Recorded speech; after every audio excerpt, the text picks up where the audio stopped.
Hey everybody, Sloggy here. Glad to have you again on another episode of Hiker Sessions. And today I'm super excited to be joined by Huckleberry and his dog Wyatt, who as well made the voyage on the Appalachian Trail this year. I first met them at the one-room schoolhouse at about mile marker 542.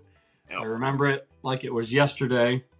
Huckleberry and I, we shared waffles at Burke's Garden Hostel one morning.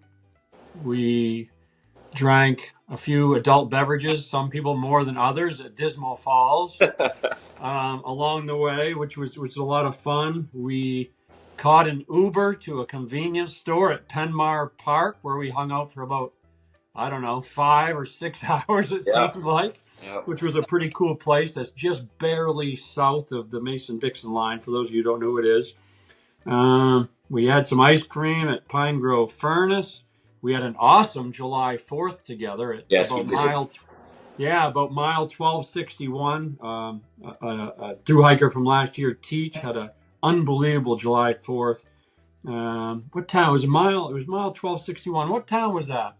I couldn't even tell you. Palmerton. What was it? Palmerton, PA. That's right. Yeah. It was Palmerton. I saw you and Wyatt at Delaware Water Gap, and then I don't think I saw you guys again for like almost. I was doing some calculations, like almost 900 miles. I saw you at A-Ball Bridge, where Solar Knife got you guys some trail magic. Yeah, because you took off. You were gone. Well, you didn't take off. We were just that lazy that we weren't pushing miles. Like we were just taking zeros. So. Yeah, well, you guys had to wait for some shoes to show up too. I remember at Delaware Water Gap. I know that put you behind a couple days, but yeah, man, it was awesome seeing you on the trail, and really thankful to call you a friend, and glad I met you out there. So, Same. Enough about us and how we met on the trail. What have you been up to since? How's your body feeling, first of all? Well, I went and hiked. McAfee's Knob yesterday, the day before yesterday, the morning, with my daughter, Stomps, which you never met, but she did the first 100 miles with me on the AT. But we went and hiked that the other morning, and I called her yesterday, and I said, "Why does my butt hurt so bad? I just hiked 2,000 something miles, and I feel like a rookie, you know." And it was just funny because I was talking to her on the trail, just being stupid. But we were passing people, and I would jokingly look at her and be like, "Look at those rookies," you know. And then the next day, I woke up, my body just hurts. Downhill, my knees are just shot. It's going to take a couple years to recover. But yeah, I don't look forward to the downhills as much as I do the uphills anymore. My knees are blown out, and not really, but it feels that way. That could just be my age as well. Yeah, no, I hear you as well. Give some of the people who don't know you as well as I do just a little bit of your background, like pre-trail, and kind of what led you up to even doing the trail, if you really kind of know why you did it.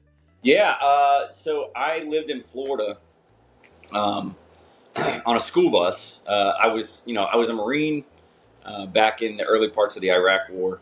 I got wounded twice when I was in Iraq. After Iraq, I had odd jobs here and there. I had a head injury, so I didn't do anything crazy. Then the head injury got better, so I went and worked the oil fields in Texas. After that, I went down to Africa to hunt down poachers with an operation that was using veterans and their skill set to go after poachers and save rhinos and elephants. So I had a long history of the cool guy thing, right? Then I got older, and I remember getting shot at one day, and I was like, I don't feel cool anymore. Like, I don't want to do this. Like, this is such... Was that when you were working with the poacher team? Yeah, that was down in Africa, and I was like, this is dumb. I don't want to do this anymore. And I had two girls. I say little girls. They're not. They're 15 and 14 now. And it was last year. I went through a rough breakup. I quit my job in Florida and moved to be with a woman, and she broke up with me like a week after I got with her. In North Carolina, I didn't know what to do, so I just jumped on the Appalachian Trail for like a month and a half and just did Virginia and fell in love with it. And I said, all right, March, I'm coming back. I'm going to do the whole thing. So I talked to my daughter down in Florida, and she was like, I want to do it with you. So bought all her gear, bought all my gear, and I jumped on the AT March 15th of this year and started with my daughter. She had zero hiking experience. I only really had like backpacking experience from last year doing that month and a half. But I fell in love with the community when I did that month and a half, and I just really wanted to do it.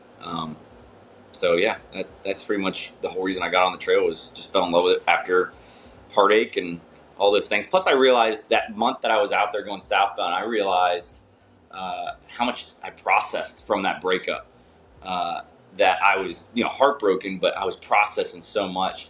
So I thought, all right, well, if I do it for 6 months, imagine how much I'll process then. So, yeah, that was really a big reason I got on. I was clear-headed after I got off the trail. Yeah, I can totally relate, just so much as, the time that you get to process. It's almost, at one point I'm like, okay, I processed, and now I'm way deep in my head the other way, and now I'm going to process that. It's because you're out there so long. Did you bring Wyatt along with you last year too? Yeah, Wyatt did that with me last year, and we did southbound Virginia. So we left from Harper's Ferry and went south, down to Damascus. And Wyatt, he's just like the best hiking dog ever. He can. I try not to push him more than 15 a day, but some days he wants to go more than that. So we'll push it. Plus, he keeps the mice out of the shelters.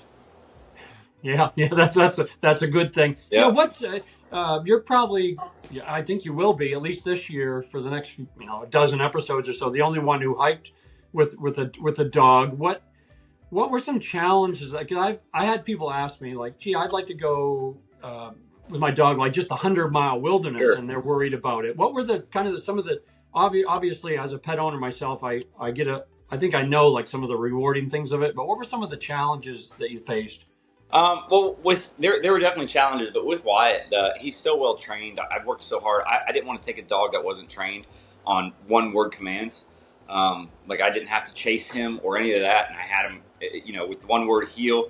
I trained him before we hiked the trail, so that when he was in front of me, if he saw another hiker, he would turn immediately and come to a heel without a command. But there was challenges because he's a dog. You can train a dog to death, but they're still going to be a dog, and you're in their territory. You're in the woods, and all that instinct stuff comes back.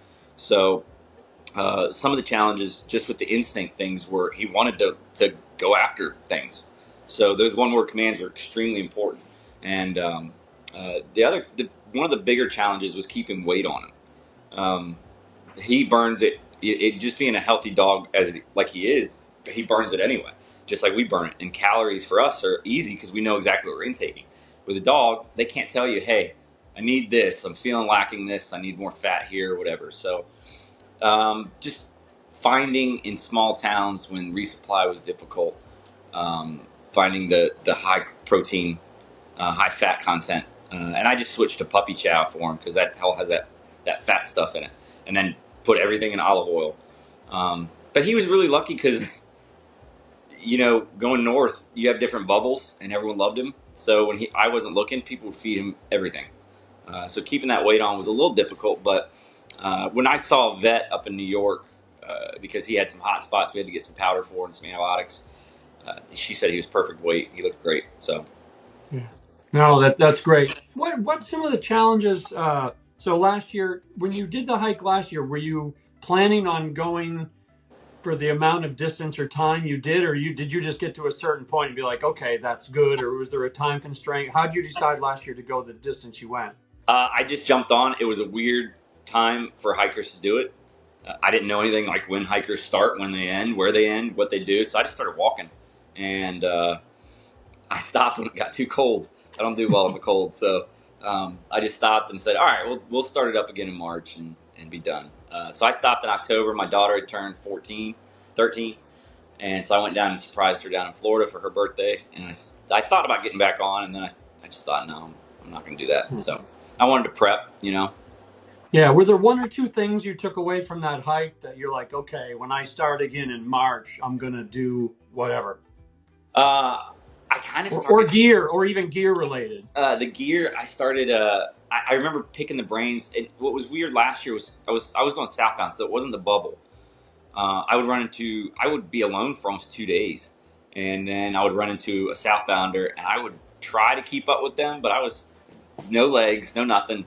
I was only pulling 15 maybe a day, if that, and I would pick their brains. I'm sure half of them were just so annoyed with me because we'd be in the shelter and they would try to go to sleep, and I'd just be picking their brains. Well, what do you do here? What do you eat here? Why do you have that? What do you do this? And what's with the shoes? Why are you wearing tennis shoes? And I'm have these big old clogging hiking boots on, and I just picked their brains. And when I got back on the trail this year, I got on with the understanding of, I have a little bit of experience, and all these people have not even done the trail, but I need to learn. And I kept learning all the way until Maine.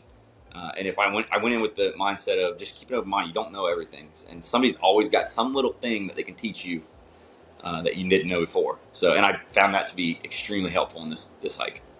Yeah, I think that's a really good point, especially for people like I probably had a couple of thousand miles of backpacker experience before I got on the trail.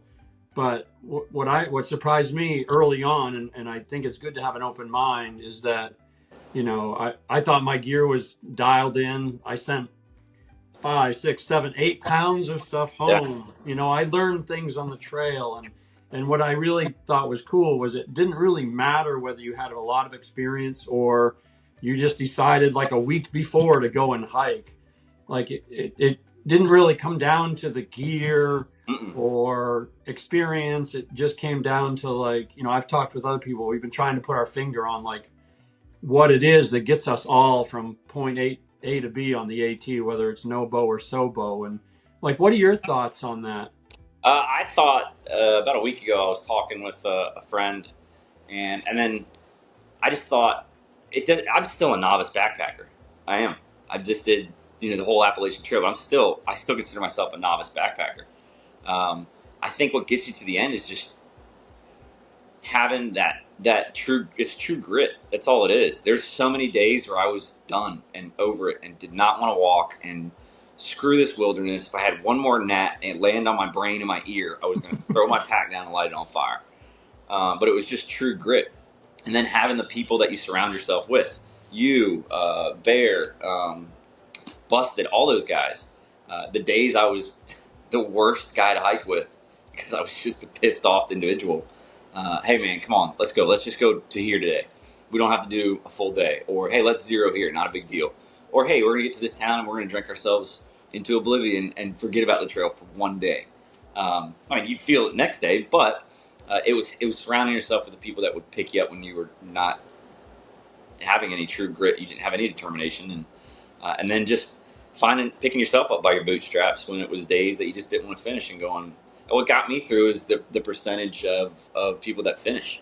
I wanted to be one of those people. I know that's not just the Marine in me, but that was the Marine in me going, I want to be one of the elite ones, But yeah, I'd say the biggest thing is true grit and surrounding yourself with people that actually encourage you, but understand at the same time. They're not just pushing you. They'll take a break with you too. But you guys just keep pushing each other. Yeah. You mentioned the community that you found and kind of fell in love with last year on that short hike.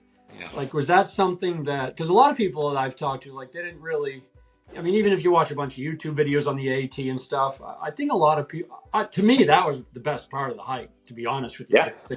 The community and the people I met. And I don't find in a lot of like the books or YouTube videos, like everybody's talking about gear and stuff like that. So it sounds like you had, based on your experience last year, like you were anticipating that again, and did you find that, and were you looking forward to that before you even started this year? I was looking forward to that. I don't think I expected the amount this year because northbound is so much more crowded. I was expecting what I had southbound, a couple days of not seeing anybody and then running into these people and talking gear. I loved it this year. I did, but I am every hiker is their own person, so a lot of people love to be surrounded by hikers constantly. I wanted some time alone. I found that for the majority of people on the trail, they'd give you that space, but you could still, at the end of the day, have that community. But have your whole day to yourself to kind of process things and just enjoy nature without having to talk. And then you'd get your fill, around the campfire at night. Yeah, I think a lot of people, that's kind of a misconception. I know a lot of the friends and family and other people that followed me on my journey on the channel, like they're like, oh wow, you hiked with someone, like you hiked with Huckleberry or Busted or Solar. And I'm like, well, you're not always like right in lockstep formation. Yeah. And I think for some people it's a little hard to understand how that works. Even like you and I and Busted, like we'd hike together, and then you wouldn't see each other for like a day and a half. Yeah. Because you'd just stop at different places or things, and it was just always really cool to see someone again. It's like, hey, or meeting them again, or what have you been up to the last Yeah. day? And I think that is a little tough for people to think, but I did like that, because I think everybody likes their alone time. I didn't meet very many people at all who just really wanted to be hiking with someone Sure. all the time. I think that would be tough, huh? Yeah, I agree with that. And I love Busted to death. I do. Yeah.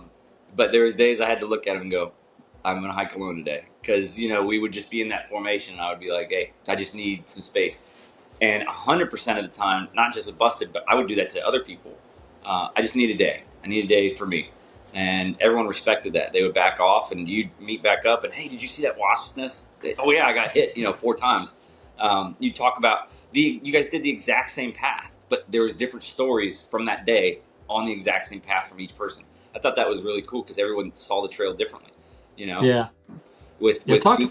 Go ahead. No, I was just going to say, talking about stories, like, are there any, everybody talks about side quests or just days on the trail. I mean, everybody has the favorite views, from, Mount Washington, things like that. But like, what are some days that, like, when you close your eyes and it makes you happy? Like, what are some different days or moments or places along the trail, or just little things that happen that like always make you smile? One thing I always took, it wasn't a daily thing. I didn't want it to be a daily thing, but there was days it wasn't, the views were beautiful. You can always talk about the views. There was times in the woods though, where we were miles from any town, miles from any road. And those are the days I would walk off the trail, sit near a tree, and I would take an hour, 2 hours, nap if I wanted to, but just listen. And that silence, I think, helped just quiet everything that was going on in your own mind. That to me was one of the biggest treasures I took away from the trail. Yes, the views were great. Yes, the friends were great. The silence and listening to nature was one of my favorites. Yeah, you were really good at that. I actually borrowed that from you a little bit. I think by the time I got up to like New York and that, it was southern New York and maybe even like New Jersey a little bit, I would set up my tent, no pad or anything like that, just no rain fly, just the bug net. Yeah. And just like get in it. It was hot too, so it was nice to take a break in the afternoon. Yeah. But my whole, my experience, I think, going into the hike worked a little bit against me, because I was like, okay, I'll probably hike alone the whole time. I'm going to do X amount of miles a day, start at 8, end at 5. And I was so glad that just got blown up. Yeah. For me. And I definitely changed as a hiker. And a lot of it was influence from other people. Like I took that from you and something else from, Solar, the side quest thing. And it's okay to go into a town and things like that. So I really changed along the way. And we would always joke too. Our plan is to have no plan, because when you start the trail, you're going, like you said, I want to do this amount of miles. I need to be done by this date. I didn't have a timeline. Beta Bear had a timeline. He had to be back in the UK because his visa ran out. So that was the plan. And I knew the drop dead date, but in between, our plan is to go to here. And the guys would always, Huck doesn't want to hear the plan. He doesn't want to hear the plan. And I'm like, I don't care about your plan. Like, I'm going to do what I want to do. And that was, having no plan was the best plan, because it allows for so many other adventures and side quests. And you get near a stream and go, yeah, I only did 10 miles today. I'm going to set up here because it's gorgeous. Instead of bypassing it just to get to that destination.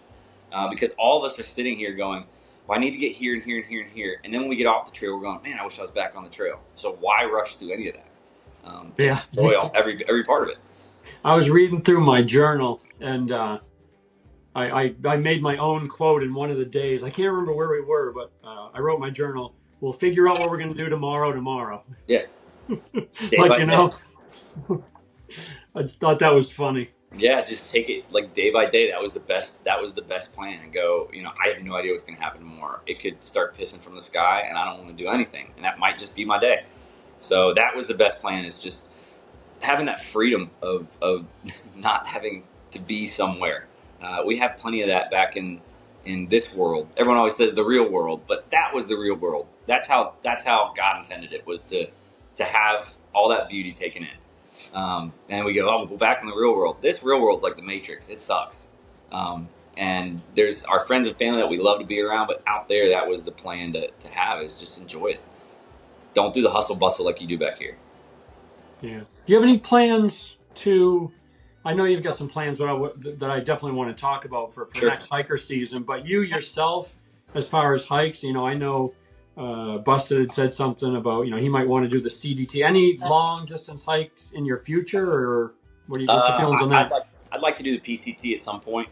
I'm going to listen to my knees first and see what's going on there before I make any plans on that. But I would like to get back out there. There was a part of me the other day. Now, I was going downhill, so this whole plan was as I was going downhill.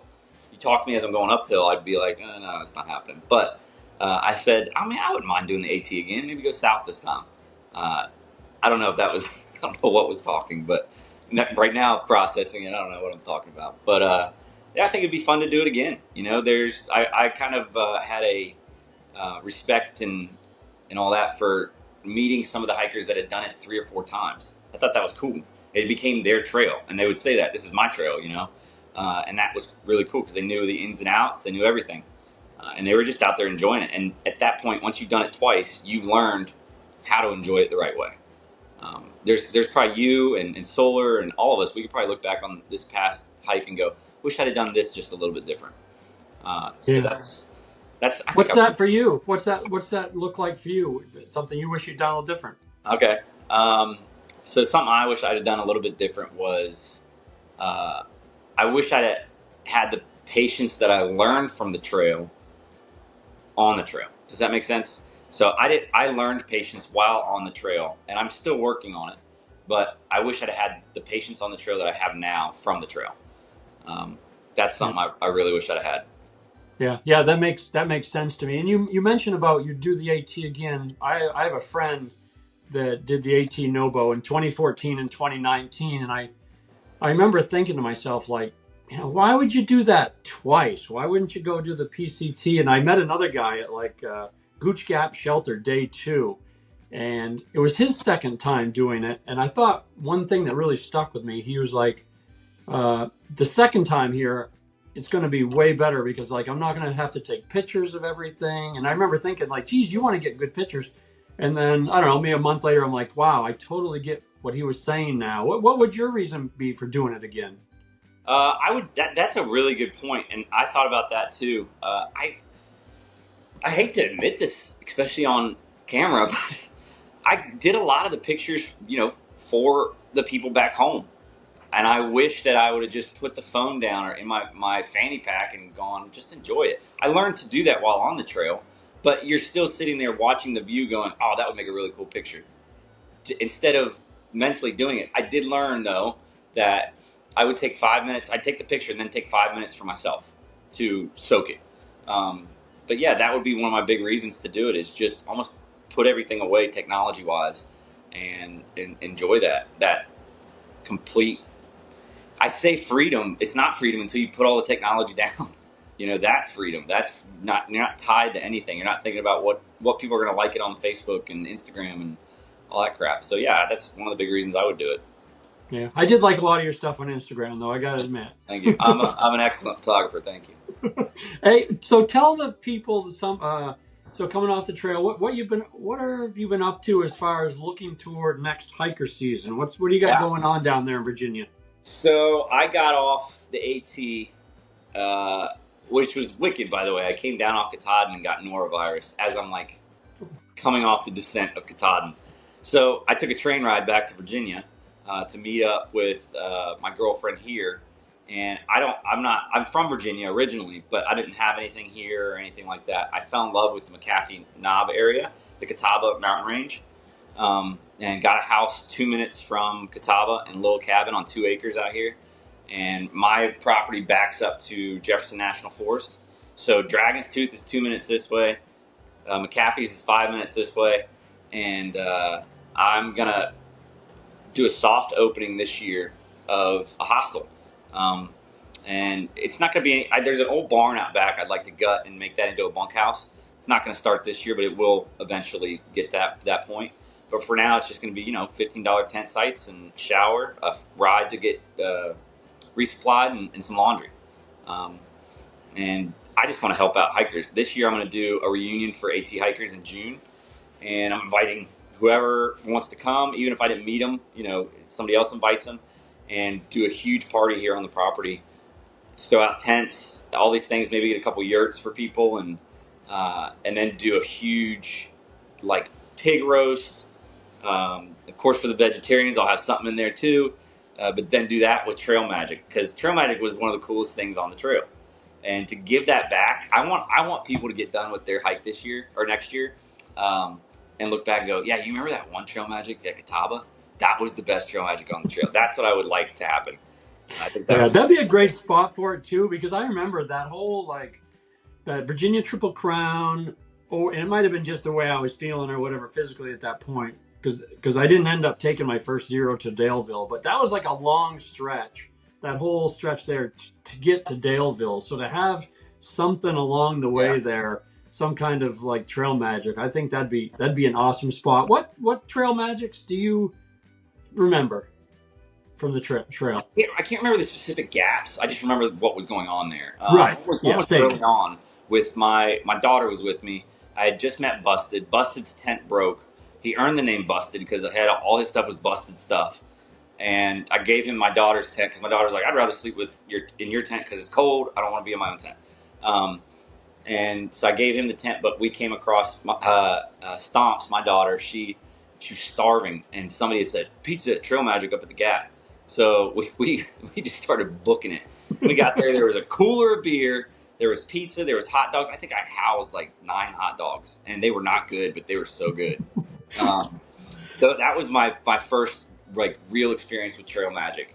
And then there's so many times it's just perfect timing. You're in that lull, and you come up, and there's some church giving out tons of things. Or during that heat wave, there was ice water, and you thought you were gonna, because as well as I do, when you're thirsty, that's the only thing you can think about is water. So coming up on ice cold water or ice cold Pepsi or Coke, that was the best. That was like the nectar of gods.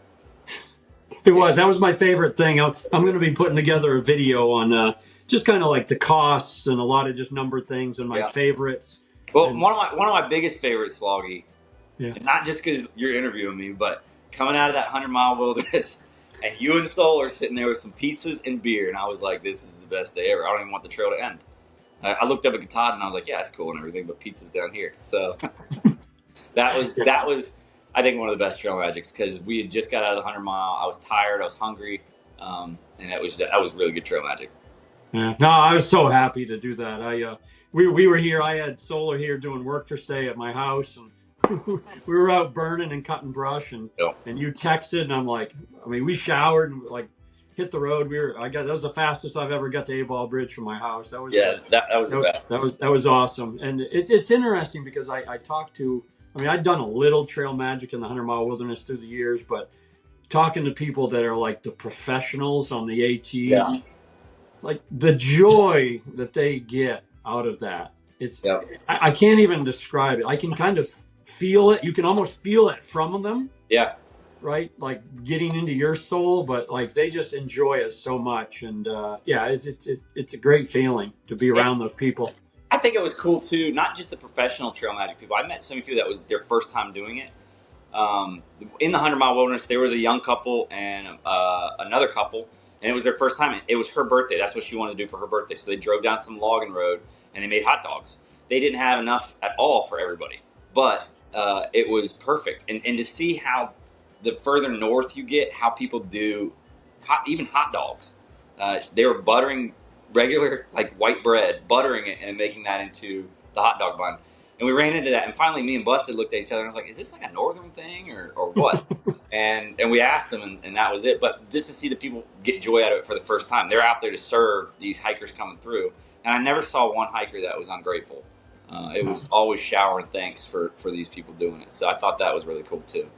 Yeah, that July 4th Trail Magic we hung out at for like 5 hours. That was a trail named Teach. That was his first Trail Magic he had ever done, and that was pretty incredible Trail Magic too for a first time. But he, I think having the experience of doing those miles the year before, he had like everything there that he knew that he liked, and he knew that we would like. Yeah, and that was pretty awesome. So That's exciting about the hostel, man. I think Yeah. that's going to be awesome. A great way to give back to the community. Huckleberry's June, I will be Huckleberry's there. hostel has a good ring to it too.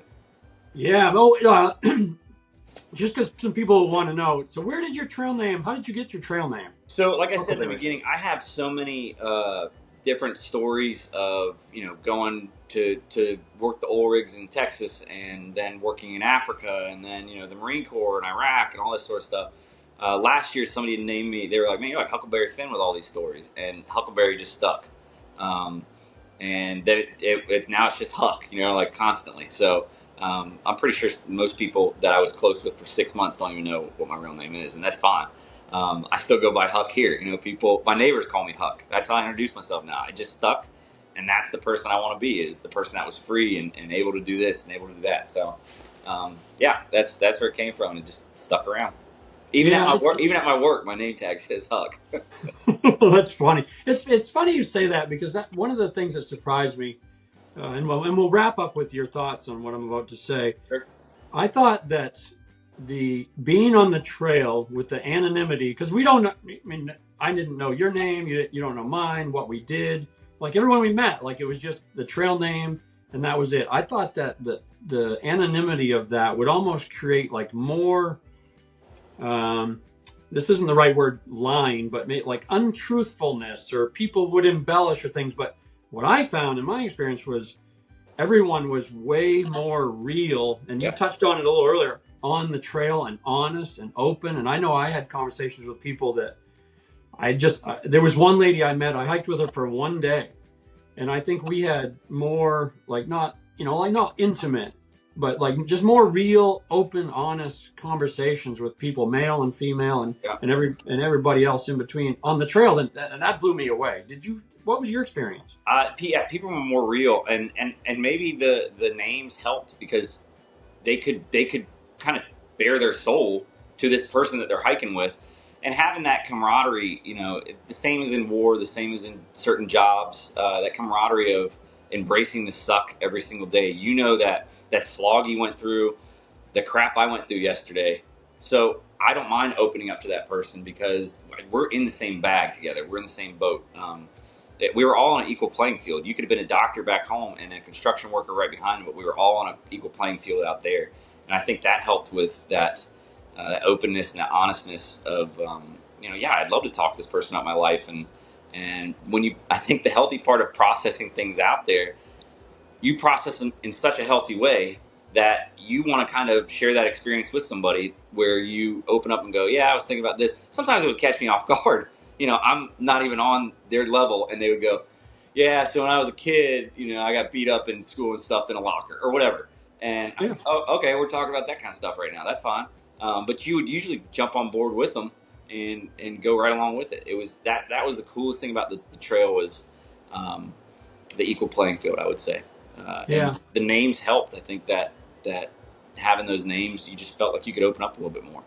Yeah, it totally flipped what I thought it was going to be in a totally great way. Because, I mean, you mentioned the bonds. I mean, I probably have 8-10 people that including yourself, that I'll be friends with literally for the rest of my life, and Yep. I'll just think of them and I'll text, or I have pictures down here in my office of my hike now on the wall, and I look at those pictures literally every day, and it makes me smile, and I'm really excited to spend at least a week in June.